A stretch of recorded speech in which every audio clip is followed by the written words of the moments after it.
এ কেমন কাণ্ড, এ কেমন দেশ! এই দেশের পরতে পরতে এখন শুধুই কান্না আর হাহাকার। এক বাংলাদেশি মহিলা তার এমন অভিজ্ঞতার কথা জানলেন যা শুনলে চমকে উঠবেন। প্রকাশ্যে কুপ্রস্তাব দেওয়া হলো মহিলাকে। তার দোষ বলতে সে তার স্বামীকে থানা থেকে ছাড়াতে গিয়েছিলেন।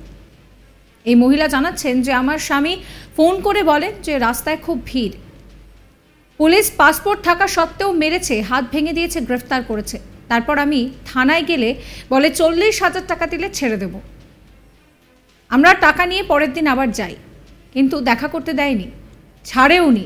এমনকি আমার শাশুড়িকে মেরেছে পুলিশ, আমাদের সাহায্য পর্যন্ত করেনি, এমনকি দেখতে পর্যন্ত দেয়নি। শুনুন সেই ভয়ঙ্কর ঘটনা। যারাই পাইতেছে তারাই নাকি গুলি করতেছে, সেখান থেকে যা লাথি না খাইতে। আমার হাতে আমার পাসপোর্ট ছিঁড়ে ফেলছে। আমার হাজব্যান্ড মগবাজার থেকে 18 তারিখ ট্রেনিং শেষ করে আসতেছিল, উনি যাবে হচ্ছে বোটবাজার। যাওয়ার পথে আমাদেরকে ফোন দিয়ে বলছে যে উত্তরাতে খুবই গ্যাঞ্জাম। এর ভিতরে তার ফোন অফ থাকার পরে তার কিছুক্ষণ পরে আবার ফোন দিয়ে বলছে যে আমাকে পুলিশ অ্যারেস্ট করছে। আমার হাতে আমার পাসপোর্ট ছিঁড়ে ফেলছে, পাসপোর্ট টিকিট থাকা সত্ত্বেও আমাকে রাস্তায় ফেলে পিটিয়ে আমার হাত ভেঙে ফেলছে। এই কথা শুনে আমরা আসছি, আসার পরে থানা আমাদেরকে কোনোভাবে দেখা সাক্ষাৎ করতে দেয়নি। কোন থানা? উত্তরা পূর্ব থানা। আমরা রাত্রে আপনার 3টার দিকে একবার গিয়েছিলাম বিকালে, আবার রাত্রে 9:30টার দিকে গিয়েছি, আবার রাতে 1:30 বাজে গিয়েছি। যাওয়ার পরে তারা কোনোভাবেই দেখা সাক্ষাৎ করতে দেয়নি। আবার বলছে 40,000 টাকা নিয়ে থানায় যাওয়ার জন্য। ঠিক আছে, 40,000 টাকা হলে তারা ছেড়ে দিবে সকালে। আমরা টাকা নিয়ে থানায় যাওয়া সত্ত্বেও আমাদেরকে কোনোভাবে অ্যালাউ করা হয় নাই। প্লাস আমার শাশুড়িকে, সে তো সঙ্গে এখন এখানে নাই, এমন বাড়ি দিচ্ছে এইখান থেকে এই পর্যন্ত তার একবার জখম হয়ে গেছে পুলিশ। মানে ওই গ্যাঞ্জামের এমন টাইমে আমরা গেছি ওইখানে থানায়। যাওয়ার পরে অনেকগুলো স্টুডেন্ট আসছে, স্টুডেন্ট এসে বলছে তাহলে এই লোকটা বিদেশ যাবে, বিদেশ যাত্রী, তাহলে এই লোকটাকে আপনারা ছেড়ে দেন। এই মুহূর্তেই কে বা কারাদানি ইট পাটকেল ঢিলা মারার পরে সে আমার শাশুড়ির বাড়ি মারছে। বাড়িতে আমার শাশুড়ির এই পাশে পর্যন্ত পুলিশ। তারপরে বললেন যে আপনারা 40,000 টাকা নিয়ে আসতে বলছেন, আমি 40,000 টাকা নিয়ে আসছি, তারপর আমার হাজব্যান্ডটাকে ছেড়ে দেন। আমার বাচ্চা বারে বারে বলছে যে আমার বাবাকে একটু দেখতে দেন, তাও দেখতে দেয় নাই। আমার পাসপোর্টটা ছিঁড়ে ফেলানোর কারণটা কি? তার তো কোনো অন্যায় ছিল না, সে ট্রেনিং শেষ করে আসতেছে এবং কি তার 20 তারিখে ফ্লাইট ছিল। কোথায় জব করে, উনি কি করে? উনি হামিম গ্রুপে জব করে। হামিম গ্রুপে ফিনিশিং এ 6 তলায় সে জব করে। অফিস কোথায়?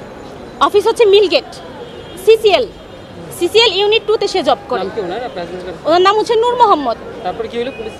তারপরে পুলিশ আর আমাদেরকে কোনোভাবেই অ্যালাউ করলো না, আমাদেরকে দেখাইলোও না। আমরা এতবার দেখতে চাইলাম, দেখতে যাওয়া সত্ত্বেও সে আমাদেরকে কোনোভাবে দেখাইলো না। না দেখার ফলে সে পরের দিন আমাদেরকে বলে আমরা কোর্টে চালান দিয়ে দিচ্ছি। তা আমরা বললাম যে আপনারা টাকাও চাইলেন, কিন্তু সে টাকা নেয় নাই।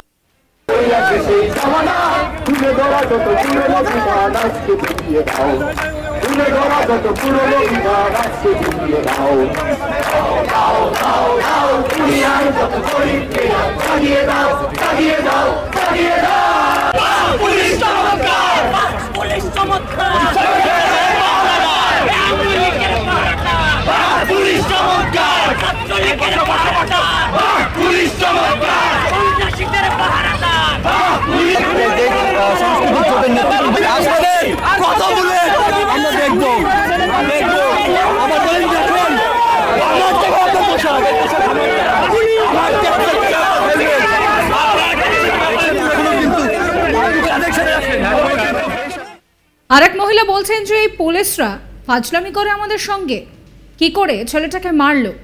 এই দেশে আমি বাঁচতে চাই না, এটা আমার স্বাধীনতা। শুনুন সেই বক্তব্য। এই পুলিশদের ব্রেইন আছে ডিউতে পড়ার, ফাজলামি করে তারা আমাদের সাথে।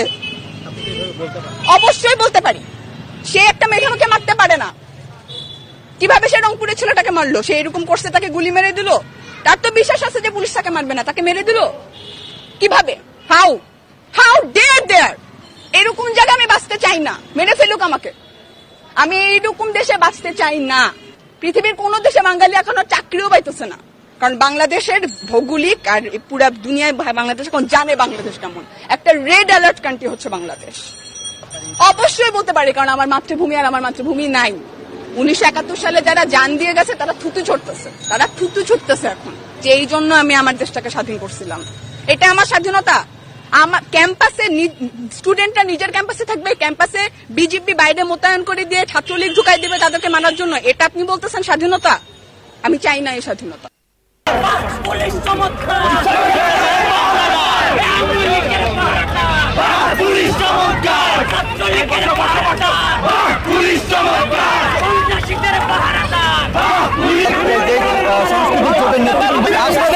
কথা বলে আমরা দেখবো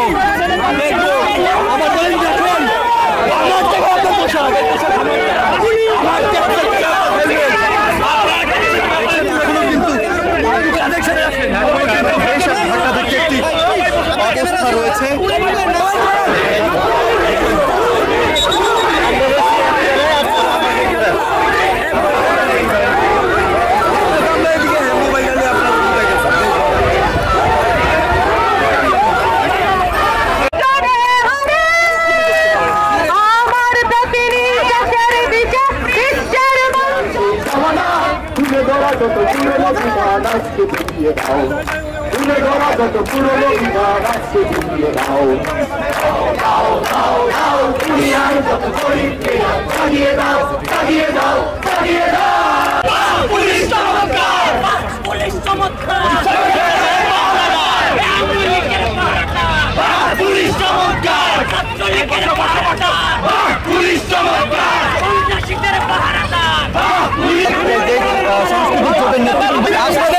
কথা বলে আমরা দেখবো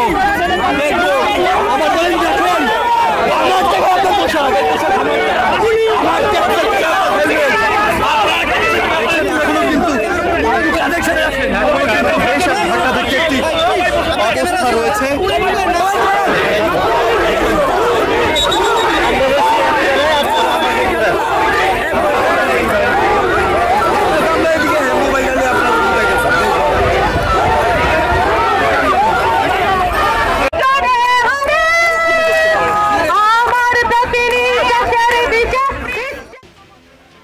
এ কেমন কাণ্ড, এ কেমন দেশ যেখানে শুধু পরতে পরতে কান্না আর হাহাকার। বাংলাদেশি মহিলারা তারা তাদের ভয়ঙ্কর অভিজ্ঞতার কথা বলছে, শোনাবো।